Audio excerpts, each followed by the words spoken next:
has traditionally kind of been viewed as your abs or as just your abdominals, your middle section here. But when I think about the core, I think about the trunk, I think about the whole picture from my shoulders down to my hips and 360 degrees around. Okay, so this whole thing works as your core, and it works to stabilize, it works to resist movement, and it works to transfer force throughout your body. Okay, so that's kind of a change from our typical thought when we're doing sit-ups or when we're doing side bends, things like that.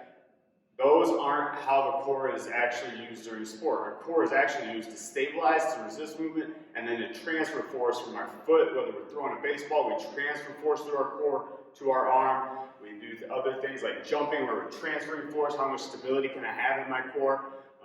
And again, it's a different picture. So the core is working to refrain from movement to resist it rather than to create it like we would in a crunch.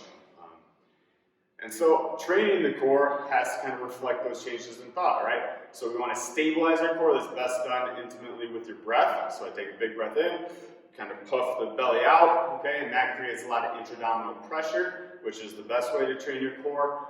Again, under heavy loads, if we can do this correctly, that again has been shown to be the best activation for the core.